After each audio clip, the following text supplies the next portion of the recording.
inyong Ate Ana ngayon kasi monetize na ang channel ko. Kaya, our topic for today or vlog for today is about how my channel got monetized in just 5 days. Yes, 5 days lang mga kaibigan ko at isa-isahin natin yan. Kung ano yung mga ginagawa ko at kung ano pa yung dapat gawin natin.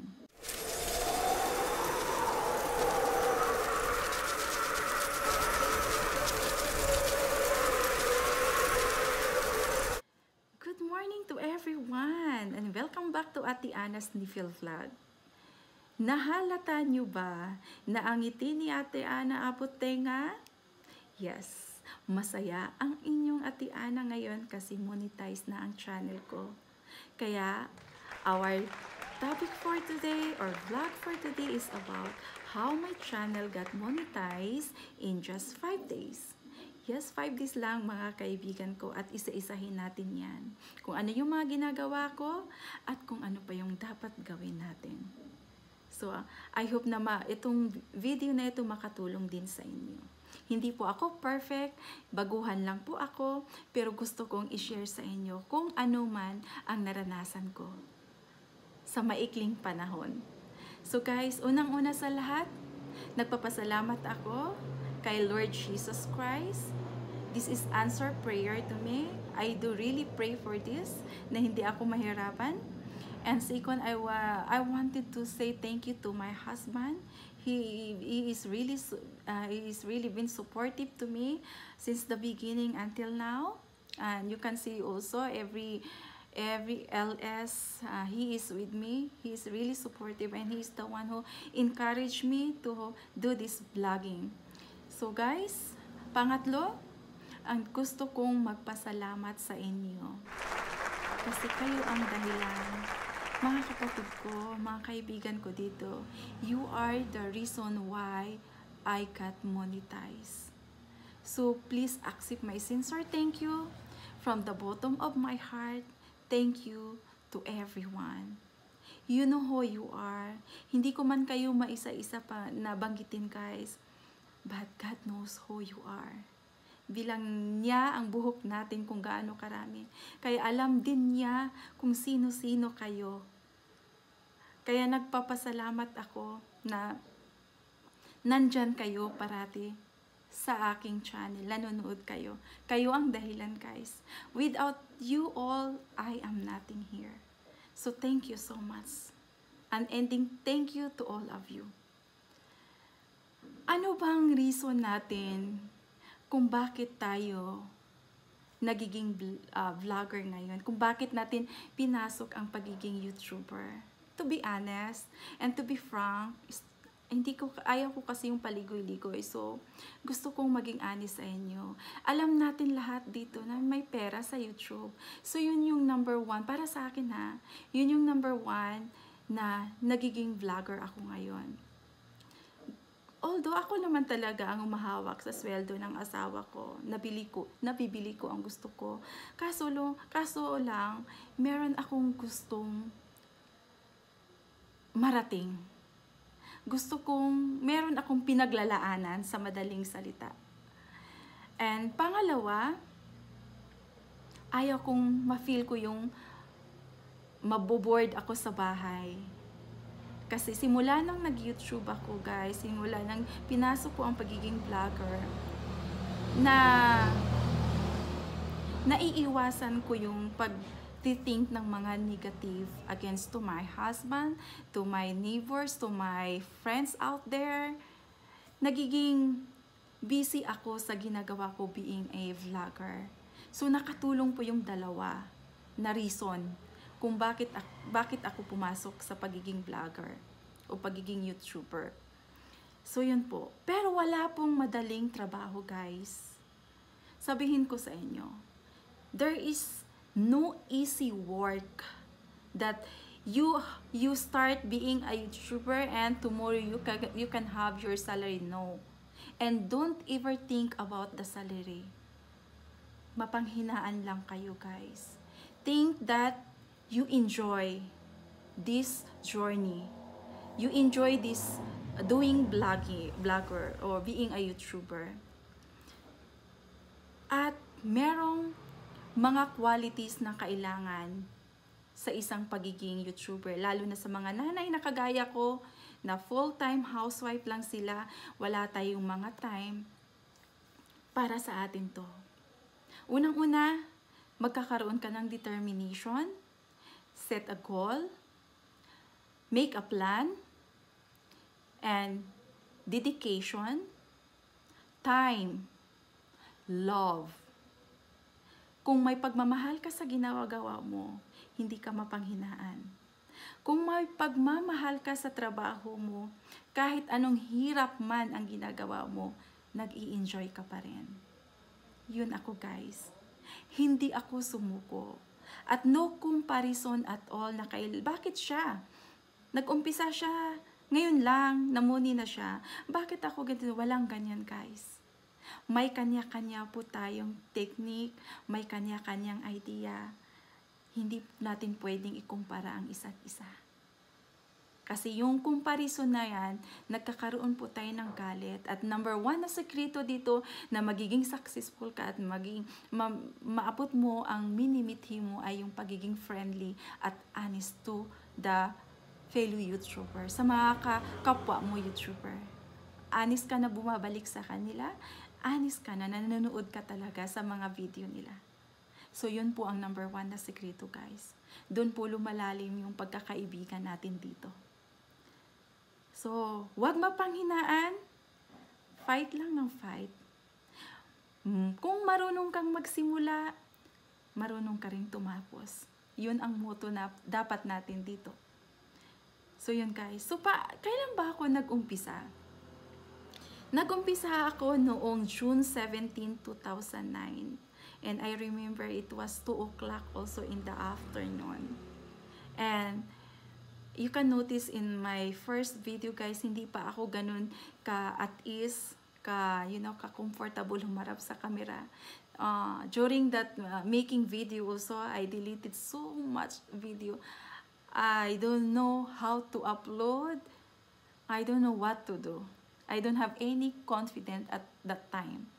And thanks to God, hindi rin naman ako perfect na YouTuber. Hindi rin ako ganun ka-confident kasi hindi naman tayo known na person. So, kahit pa paano, nag-i-improve yung skills natin na humarap dun sa camera. So, simula, balikan natin, guys. Nagsimula ako nung June 17, 2019. And I received an email from YouTube November 17 that I was capable or pwede na akong mag-apply ng AdSense. So from June 17 to November 17, 5 months lang din ang tinakbo ng journey ko sa pagiging YouTube. Na-fulfill ko yung requirements na 1,000 subscriber and more than 1,000 ako subscriber now. Na-fulfill ko rin yung 4,000 watch hours. So from that November 17 until today, I was slightly bothered and restless. I cannot sleep well, honestly. And I always keep checking my mobile, my email, when the YouTube will send an email to me that it said that I already passed in their review. So guys, kanina lang madaling araw, nagising ako ng 2 o'clock for some reason. And aminin natin that every time na may hinihintay tayo, talagang may inaabangan tayo, chine-check talaga natin yung email natin. Kagaya ko, nag-abang ako kung kailan ako i-email ulit ni YouTube para pass na ako sa review nila. So, blessing that I read the email from YouTube in this earlier 2 o'clock in the morning, and it said that my video, their review is already done, and I have already ads in all video. So I was so happy. I wake up, I tell to my husband, honey, wake up, read this one. Is this already approved? So lots of mixed emotion na finally na-monetize na ang channel ko. So from November 17, 5 days lang din po ang tinakbo. 17, 18, 19, 20, 21, and today is 22. So 5 days lang na monetize na ang channel ko. Nagkaroon na ng ads.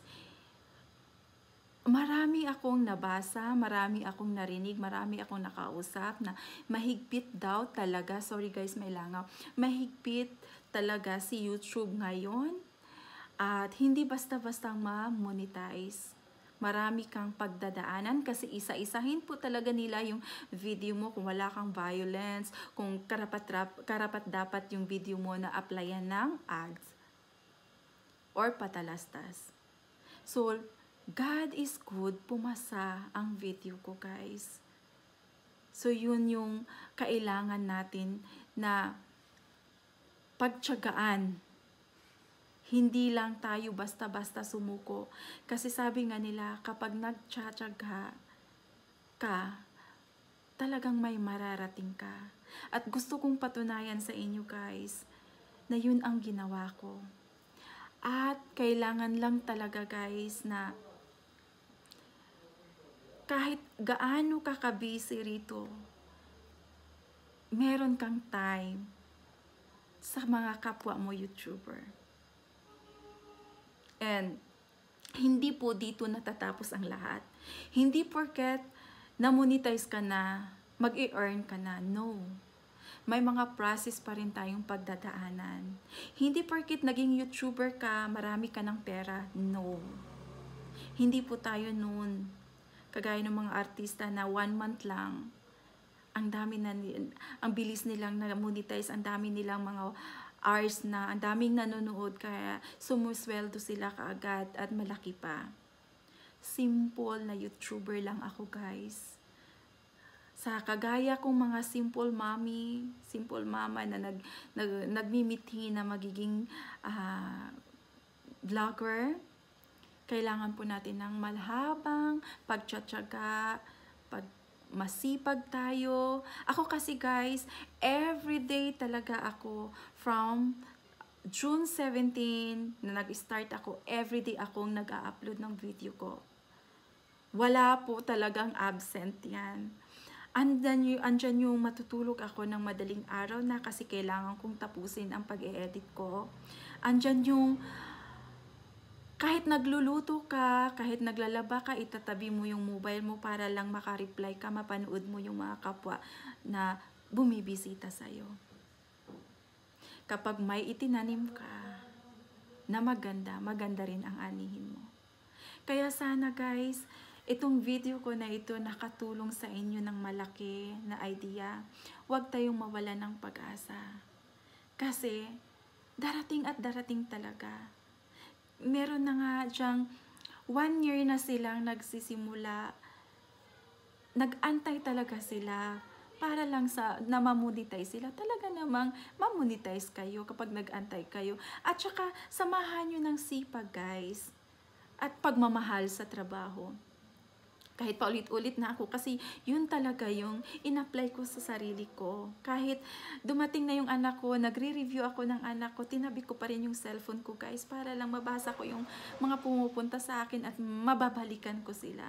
So sipag, determination, love, time, dedication, set a goal, and plan. Kailangan may plano ka, may target ka. Hindi yung porket nag-YouTube ka na, pabayaan mo na. Hindi. Parang ano yan, halaman. Daily mo siya i-cultivate guys. Para magbunga, lumago siya. Kasi hindi nga tayo sikat. Hindi tayo known person na maraming manonood sa atin. Kaya yun ang gagawin. At sana, eto natapos na po ang may ads na yung mga video ko, pero hindi pa sapat yun para kumita ako. At nakikiusap po ako sa inyo guys, kung sino man yung manonood sa video na ito na ginawa ko. Parang tulong nyo na rin po kay Ate Ana. Kasi may plano talaga ako. Isa sa mga plano ko ang pag-uwi sa Pilipinas. So may plano ako. sana, nahulog yun. Sana, wag nyong i-skip yung patalastas. Sana, suportahan nyo po rin ako. Nakikiusap ako sa inyo. Kasi, may maganda akong plano na sa sahod ko. Kung sa sahod ako, may plano akong maganda na paggagamitan ko sa pera na yon. So, nagpapasalamat din ako sa YouTube na hindi ako pinaghirapan, guys. At dapat, ang mga video nyo, sarili inyong content. Kung maaari, alisin nyo ang mga sounds background. Kung gagamit man kayo ng sounds background, yung inire-recommend ng YouTube. Kasi sometimes yung sa editor natin, sa video editor natin, nasubukan ko rin po na hindi katanggap-tanggap sa YouTube. So, sariling content, hindi tayo gagamit ng video na galing sa iba. At kailangan, kung hindi maiwasan yung copyrights nyo guys, nangyari yun sa akin, i-request nyo for approval. Ang iwasan natin dito guys is yung strike. Kasi 3 beses lang po magbibigay ng warning sa YouTube. Automatic po talaga mari-remove kayo. Ang copyrights naaagapan pa kapag ni-request mo dun sa owner ng song. Kapag ginagrant kanila, ma-okay yung copyright. Kasi nangyari nang madalas yun sa akin. Except lang yung, may video kasi akong hindi pwedeng i-monetize kasi Nepali song at hindi nag-agree yung owner ng song na gamitin ko. Pero hindi naman ibig sabihin na i-delete mo yung video na to. Kasi copyright lang siya at nag-request ka naman. Kaya lang, hindi pwedeng ma-monetize yung video na yon. Hindi pwedeng lagyan ng patalastas yun. So, yun po. At ingatan yung, kasi ngayon may bagong policy nga si YouTube na bawal ang mga bata. So, sa akin naman, may mga bata akong mga nakasali. Pero, ang channel ko kasi guys, hindi talaga naka-address sa mga pangbatang palabas. Kaya nakalusot ako doon. Kung ang channel nyo ay naka-address dun sa mga bata, meron namang guidance sa YouTube na ibinibigay, diba? So, alam nyo kung paano yun isosolve. Ayun, so sana guys, mahaba-haba na ang video ko na ito. Sana nakatulong ako sa inyo kung paano kayo mamonetize ng madali. At sana po guys, kung may mga question kayo, please feel to ask me. Mag-leave lang kayo ng mga katanungan sa box ko, sa down ng video na ito. At promise po, babalikan at sasagutin ko po kayo. Kung kaya ko mang sagutin ang mga katanungan nyo guys, sasagutin ko na ang buong puso. Kaya guys, nagpapasalamat ako ulit sa lahat ng mga suporta ninyo. At sana huwag kayong magsawa. Nasuportahan ako hanggang sa huli. Yun lang po guys. And God bless us all. Wala ako ibang masabi kundi thank you. Thank you talaga sa panonood at suporta. Bye!